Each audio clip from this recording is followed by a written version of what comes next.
Welcome to Exito in Minutes. I'm here with Alex Espinosa, my co-host, and I'm Troy Blanchard. Thanks for joining us today. We're super excited. Exito in Minutes is all focused about how in minutes we can learn the best practices, valuable tips to help you achieve your full potential. We're inviting experts to come in, and they're going to share inspirational stories. Our main purpose is when you're concluding listening to these podcasts that you will be a better person and take some of those best practices, learn not just from us, but from our guests. Thanks for joining us. Welcome to Exito in Minutes. I'm Troy Blanchard here with my co-host, Alex Espinosa. And we're glad you are back. So thanks for joining us. So Troy, what are we talking about today? I'm super passionate about this. If you've been listening to us over the last, year or two, you've probably heard part of this. So there's definitely, we are going to expand upon the importance and the power just between planning, the superpower of success, of the key components of also failure is lack of planning. So we're going to talk about planning, and we're going to talk not only about planning, about atomic habits, which we've talked about before. We're going to get into the nitty gritty of basically, let's break it into three segments. So we're going to start with the power of planning. Then we're going to go to atomic habits. Then we're going to go to the metrics behind atomic habits. Awesome. And then I'm going to give you an example. Does that sound good? Sounds perfect. Sounds great. Okay, let's get into it. Okay, first of all, if you are like us, which I'm sure you are, or you would not be listening to this podcast, we were just talking about another podcast we're listening to this morning. We find that we get a lot of tidbits and information that helps us grow and expand of more of an expansive mindset for continuous improvements in our own lives. And one of the habits that I am working on continuously is to ensure that we are very effective in planning. But first, you got to go back to the why, right? Yeah. If you go with the Jim Collins, we've got to really center on, okay, why are we specifically focusing on planning? So the very thing is, habits are incredibly powerful. We know that they're powerful. So I want to do a few statements here. The idea that one habit can have more of an impact in your life than anything else is something I want the audience to really think about. One habit or forming habits can have a better impact than anything else that you'll do. So that's the preface behind it of what we're doing today. And the second one is, if you can frame like weekly planning as a keystone habit in your life, it really becomes, instead of like what I do, to who I am. So if you can, as part of your becoming process, switch it to I do weekly habits, and instead say part of who I am is I just plan. That's just something I do. It's not a decision anymore. It's exactly what we're supposed to be doing. Okay, weekly planning. Okay, so that expansive, so making it part of your life system. When you think of like systems and processes, like you think of, it's so interesting that everybody gets up every single day. They brush their teeth, they do all the basic functions, right? You go to work, you drive to work, you plan, you do these things, but you don't, sometimes we, me included, don't look at it as a daily process that should be adjusted, right? And so, the system that I've got is one more thing I want to throw out before we really dive into this is I want everybody to think about, do you live life reactively or proactively, right? Do you live life with intention or just reaction? And so this is what's so beautiful about life. Sometimes we don't need to plan. It's a Saturday and you're like, let's just do whatever comes about. And sometimes that's the rest you need. And I would advocate that's okay. But for the majority of life, I think that if we live with intentions and we plan, the results are going to equal success, however we define that success, right? But it's going to be successful. But if we don't live life with intention and we live life with reaction, we're not going to be proud of our results, or we're going to be maybe proud of what we've done, but regretful that we didn't accomplish things. Alex, like, think in your life, have you had a segment where you didn't plan, you didn't live life with intention, you lived with reactions, and if you did, what was kind of the result of that? You know what? It is so fun to think about those times, because I don't know why, but there's no memory of those times in my mind. And actually happened years that I had no plan, that I had no execution, that I had nothing. Really? Yeah, nothing. It's like years, just that's a long time. Years, it's a long time. There's been a period of time, I probably say 2 to 3 years, that I don't even remember thinking about business, thinking about anything. And it was like I just go into to work and coming to my house and hanging out with my wife. It's like I don't remember nothing more than that. So I lose a lot of time because I had no purpose, I had no plans, I had no goals, and it was a waste of time because I was just living. And I would say, I love that you bring this up. I would say that there were still beautiful years with you and your wife, but not when you look back as memorable as living with intentions. There was one year specifically where it was just a losing, very difficult year. And we look back in the photo album and we're like, how did we do all these free things? It was like camping, mountains, streams, rivers with the kids, right? And it was because we planned to find joys. So I want to, thanks to Alex, I want to bring out the point that it's not that it can't be a beautiful time, but they're not maybe as memorable. Now, let's talk about, before we get into really what the podcast is going to be giving you a framework of how to plan, I want to just go back and say, okay, of things you've heard us talk about before, right? We have some great thought leaders that we listen to. And let's just go back to Einstein, right? And I love, okay, we're going to start back then. And he said the eighth wonder of the world was compounding interest. It's basically, I'll read it exactly. Compounding interest is the eighth wonder of the world. He who understands it earns it. He who doesn't pays it. So I just love that concept, right? But I want to apply that in compounding interest in actions in our daily lives. Don't think about it just as a monetary gain or pay for. Think about actions. So I would say when you think of the compounding efforts of interest, I would say that's living life with intention. That is living life with planning. I say those who pay it, in his quote, would be reactive living. Okay. And so let me give you an example of what I would say proactive and reactive living is. So my wife and I decided when we got married that our kids were going to be bilingual. The power of being bilingual is incredible. We already know that you're going to earn 5 times more in your life if you speak 2 languages. That is a statistic that's out there right now. Now, it could have its nuances and percentage changes based upon what your career is, but it's advocating that there already is a multiple in your earning power. So we decided we want our kids to learn Spanish. So what we did is our daughter was like 1.5 years old. I was living in a place called Cedar City, Utah. I called up a district, the only school district, Alpine School District, that was clear up north, 3.5 hours away. I asked them, how can my daughter be accepted in 1st grade? Okay. And they're like, that's like so 4 years away. Right. And then we started considering, can we drive 3 hours a day to drop off our daughter every single day? And that was an impossibility. So then we're like, okay, we have to figure out how to move closer to this. Even when we moved closer to the school, we would have to drive, which was incredibly difficult. All the kids' friends are on the same block. They all go to the same church. They all go to the same class together. And our kids don't have the same friends, or they have some of the same friends, but we have to get into a car every morning, drive 30 minutes to go drop them off, 30 minutes back, or 40 minutes, whatever it was. And it was an extra step instead of our kids walking out the front door and jumping on the bus. Now, I know that we don't have that culture here where we're at right now in Latin America, in Quito specifically. But the point is, it was a sacrifice. It cost more money. It took more time.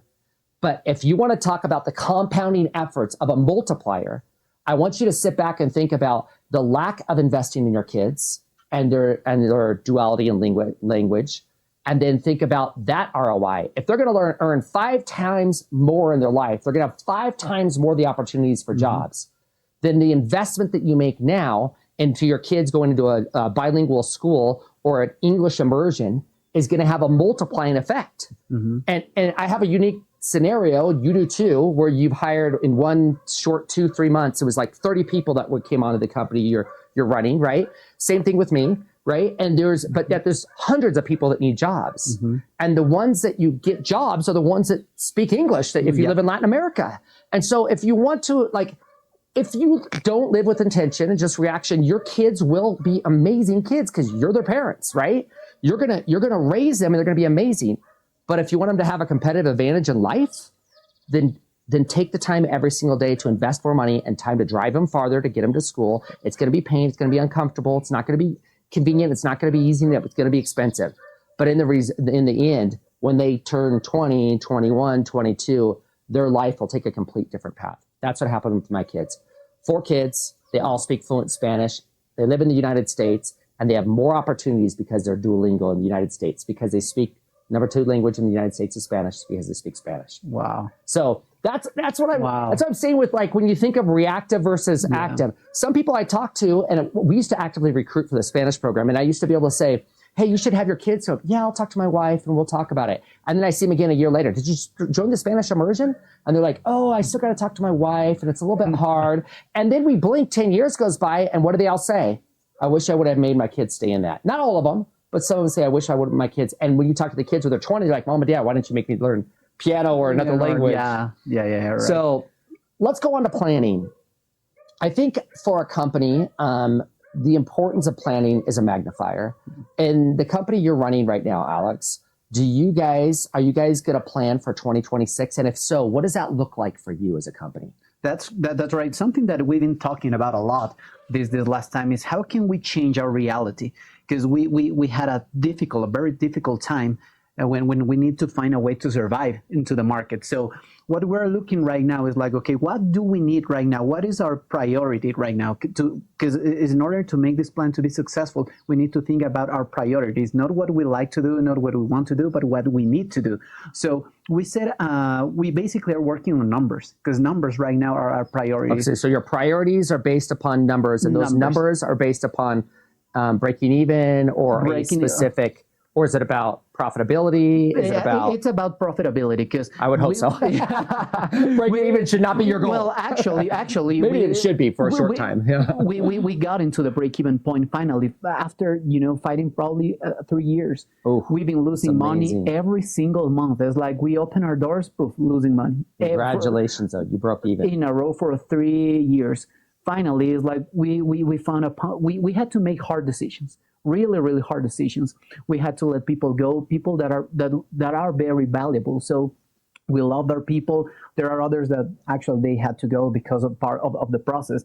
But when we got into the break-even point, it was like we looked to each other and it's like, finally we did it. Now we need to make it happen at least 3 to 4 months in a row to prove that it is actually something that we're doing because we have a plan, or something that just happened because we are being reactive to the market.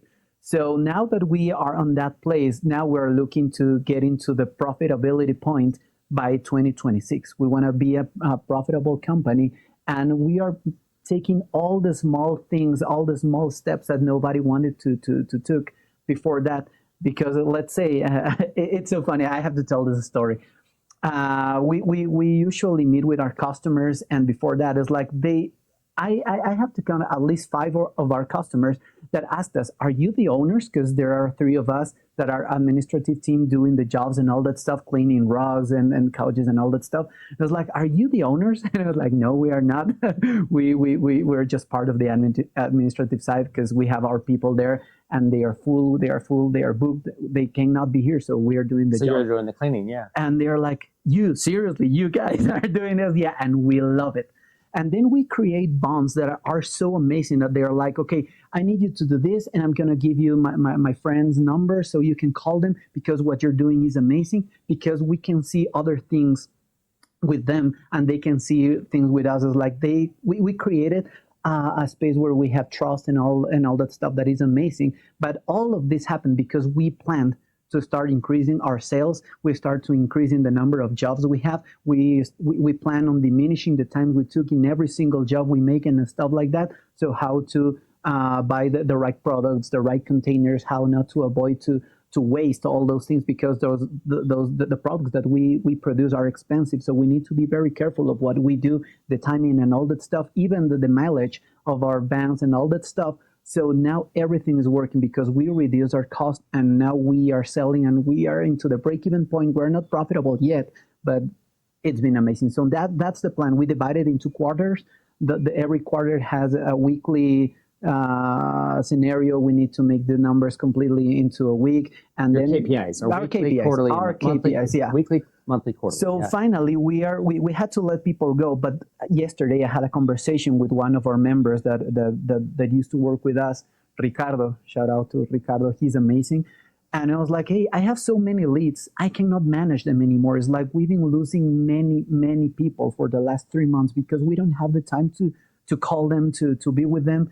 Our CRM is full with them. It's like we are having this recruitment, recurring revenue for the last 3 years that we've been working on. So are you interested in managing those leads? And he was like, yeah, give them to me. I was like, so finally, we are again into the place where we are going to grow back. Oh, we got to unpack this. Okay. So we are going to get to the planning section, but we've got to unpack a couple things that Alex said. First of all, I've got to do a huge correction, because I was saying you shouldn't plan to break even. You absolutely should plan to break even. I think we just talked about before this podcast, I was working 10 months, my wife and our first hire for 10 months, and our goal was to break even, right? So coming back to 3 years where you finally hit broke even, I would say that's definitely in your planning. When you have the runway and the investment, then it works. But when you don't, your runway might be, we need to break even in 3 weeks or 3 months. Second thing, Alex brings up something that I think everybody needs to really connect with. There's a book called The Mission, the Men, and Me, advocating in that order. The mission is the most important, the men, the person, the leaders to protect, and then he is the last to think about on a mission. Information below. Sorry, can't remember the author. Incredible book. And we'll put the author down below. But it advocates in there that the boots on the ground are the ones that you should be turning to find out how to create your priorities monthly and quarterly, where the administration team became the boots on the ground. They're the ones that are in the tactical. They're doing the daily. Another word for that is they're in the weeds. They're literally in the weeds. They're in the tactical. They're in the execution. Now, they're also in the planning. We were both listening to a podcast this morning, Casey Baugh podcast. Please follow him. It's amazing. Yeah. Amazing. And his guest today talked about, it was how many years until he broke even? 7 years. 7 years. 7 years he worked until he broke even. 7 years. It was totally worth it, because a few years after, it was generating a lot of cash. But that 7 years, and he was advocating, just show up every day. And if everything falls apart, it doesn't matter. If you just keep showing up, sooner or later, it'll become successful. How many people quit right before there was a breakthrough to break even, and then a breakthrough to make profitability? And sometimes, you could have quit after 3 years. Arguably, everybody else would say you put in your all, but you're also on this podcast saying you stuck around and it made it. So that's the second thing I want to unpack. Be the boots on the ground. Know your company inside and out. You have to know the intricate details. How can you lead if you don't understand the details, right? That's one thing that you just mentioned. And then second, I love, because once he got on the ground, Alex just points out something that's important, is the cost-saving micro habits that you're doing daily and weekly, all the way down to mileage count on a van, and how to save on the product cost, and being the actual one doing the cleaning. You now know how to create a KPI and a priority and metrics to bring you to profitability, which they will hit in 2026. Incredible story. Thanks for sharing that. It wasn't even on our outline, and that was exactly perfect.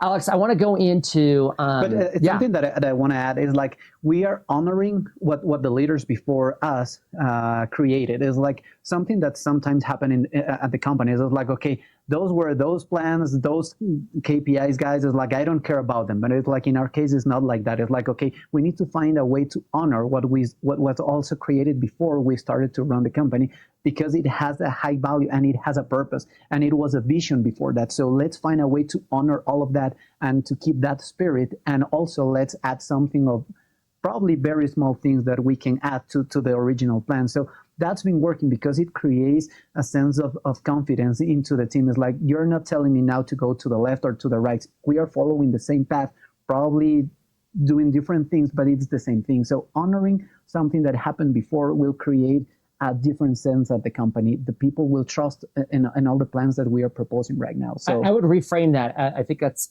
perfect. I would reframe that as saying honoring or respecting a process that was successful and repeating it. Yeah. So if you're in the early stages of a company and something is successful, but you have great ideas to expand in strategy and it veers you a little bit off, it's okay to return back to the original strategy and then just readjust. Today, we're going to break down into 3 categories. It's going to be, if you are a single person, you could be in college, a single parent, you could be anywhere in a stage of life where you are living and guiding and directing by yourself, whether it's you're taking care of just yourself or others. We're also going to talk if you're from a business perspective, and then we're going to wrap it up in a marriage perspective. So I want to talk about, before we get there, which is only just 1 minute away, I want to talk about James Clear And I just want to bring this up and read this quote. And this goes back to living life with intention. So the quote is, if you manage to be 1% better each day for a year, you will end up 37 times better by the end of the year. Conversely, if you deteriorate your behavior by 1% a day, you will go down to 0 by the end of the year. So what he says, quoting him, what starts as small gains or an insignificant loss accumulates over time to become something big. Today, we are going to talk about your planning for 2026. But I don't want to look at it as a finite change of a calendar day. Oh, we're in 2026. I want you to think about it as, what can I do today so that we can be prepared to improve 1% tomorrow? So we've broken this down, like I said, to business, single person, and married couples. So let's just talk about time frames. When you do your planning, you can do it quarterly, which is very business terminology, right? You can do it quarterly. You can do your planning by month, or you can do it by every 6 months, or you can do it by yearly. When Daphne and I got married, we did it literally during our honeymoon, and we were listed out. We want to live foreign. Here we are. We want to, there's a whole list that we made that you could do for your lifetime too. It could be somewhat of a bucket list, but for continuous improvement. So we're going to go ahead and start into that category. All right, business. Let's start with business, because you already started with business and he's already talked a little bit about this. So business is interesting. There used to be this quote I used to read, and I read it several times and I didn't like it. And it was Culture Eats Strategy for Breakfast by Richard Branson. He's Virgin Airlines, right? And the idea is the culture of your company outweighs strategy. You can have strategy, but you need, now I'm veering off of what he's saying, and you need to make sure you have systems and processes and culture, and make sure culture is at the foundation of every company, so that when you're building out culture, if you have a culture of continuous improvement, if you have a culture that there's always a way, if you have a culture of a mindset of growth mindset, if you hire by that culture will keep going. It'll keep the company going. So if your culture from day one is, I follow systems and processes and SOPs, and I create them, and we always do an SOP until we find something to improve, then we adjust the SOP and approve. Or another culture in a company could be like, I'm going to look at current state, but we want to be profitable in 2026. That's future state, and I'm going to work that gap. And I'm going to write down everything in the gap that I need to do to get to future state, okay? So now in a company, when you're going to do your planning meeting, I would suggest you do it quarterly. My suggestion is take it off site. The same thing I'm going to do when it comes to the personal. You're going to take it off site, and when you take it off site, the quarterly planning, you're going to do pre-work before you start. So as a company, you're going to say to each other, you're going to look at, whoever the leaders are in the company and say, what did we do good last quarter, right? And I would advocate, don't just look at the metrics, right? Yeah. You can look at last quarter and say, we broke even. That's awesome, right? If that was your goal. And you can look at all the metrics, look at them, but also look at the behaviors that were subsequently grew. Because I'll give you an example. Everybody's bonus for sales. Then everybody starts selling more, and the quality of delivery lacks because everybody becomes a salesman. And you can look at that behavior and say, oh, great, we got more sales, but subsequently our quality of our product went down because even our ops guy was selling when he should have been doing ops, right?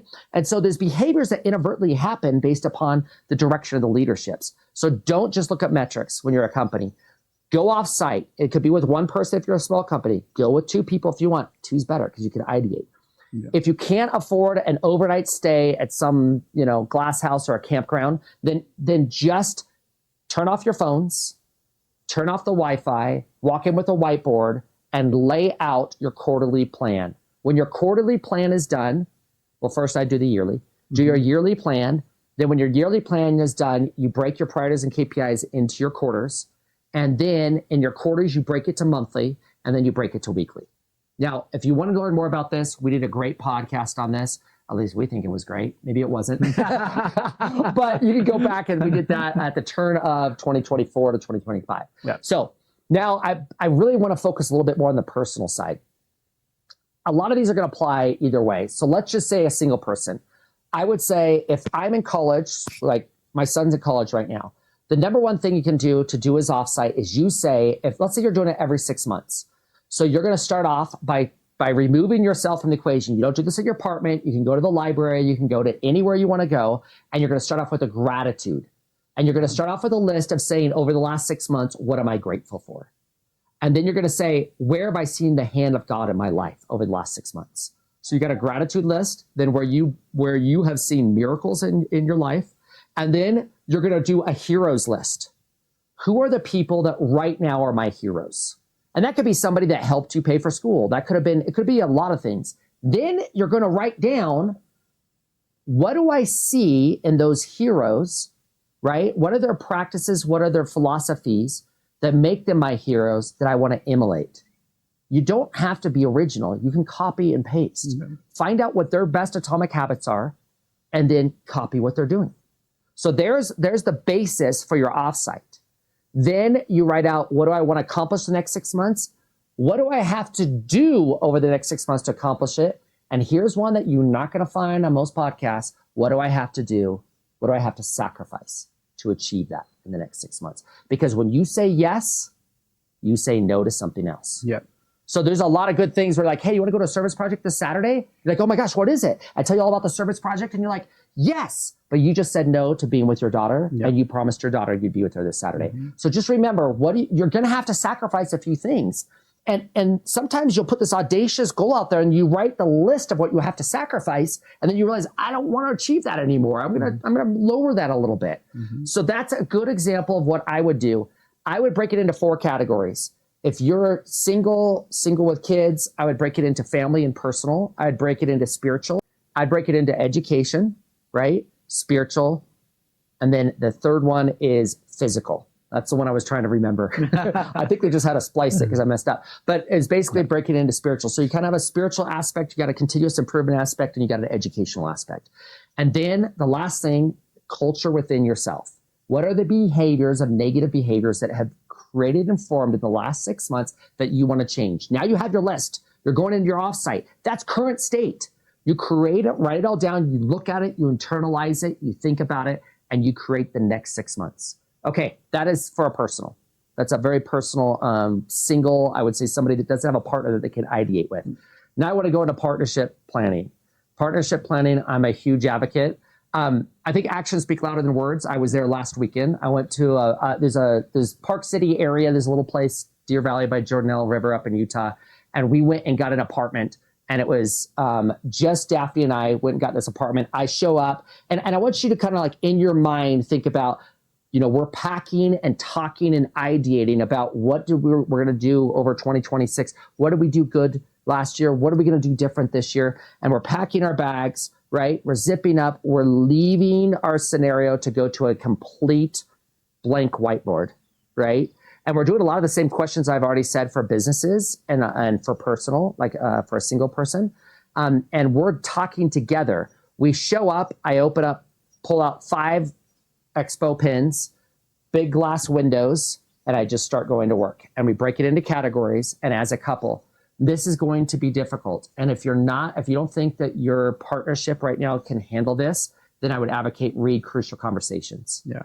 If you read Crucial Conversations before you go into this will help. But you're going to say, when you're talking about the personal side, what did we as a couple do amazing? What could we improve upon? Those are hard conversations sometimes. When I look at my wife and have to say, what behavior did I create over the last 6 months that I can improve upon? Well, you cut me off. And every time you come home at night, you always have your phone in your hand and you half listen to me. So what do I have right now, right? What do I have right now? One of my goals is for this next segment that I've really been thinking about making a list is to put down my phone for 2-hour block.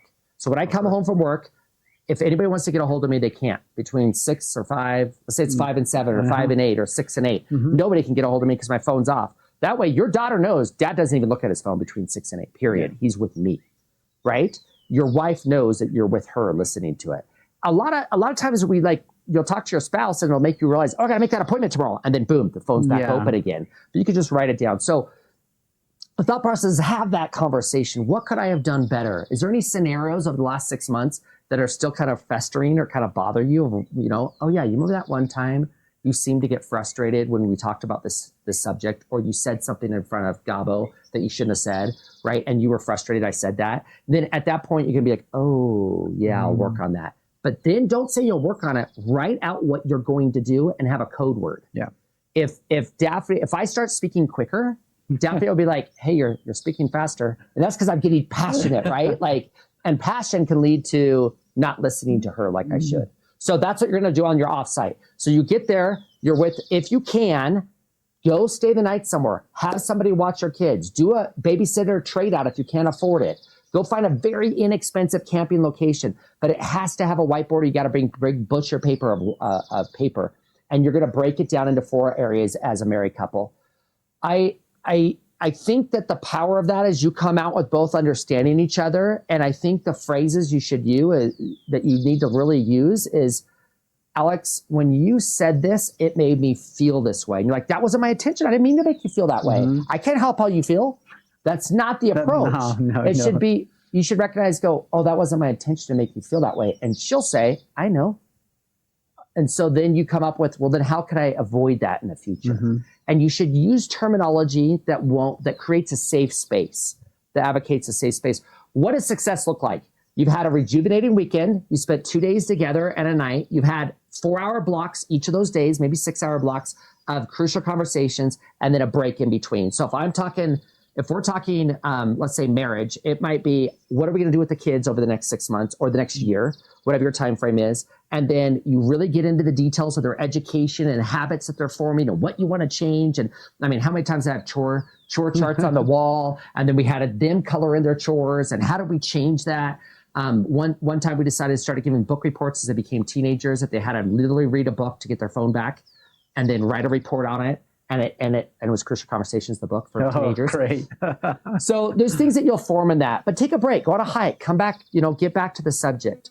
So that is what we do. I am fortunate in the sense that my wife and I are business partners. And so we put it all together. We have a weekend, 2 weekends. We did last weekend, and then we're doing one here in Ecuador again in December. And we do the business and we do personal, and it's mixed together. Okay.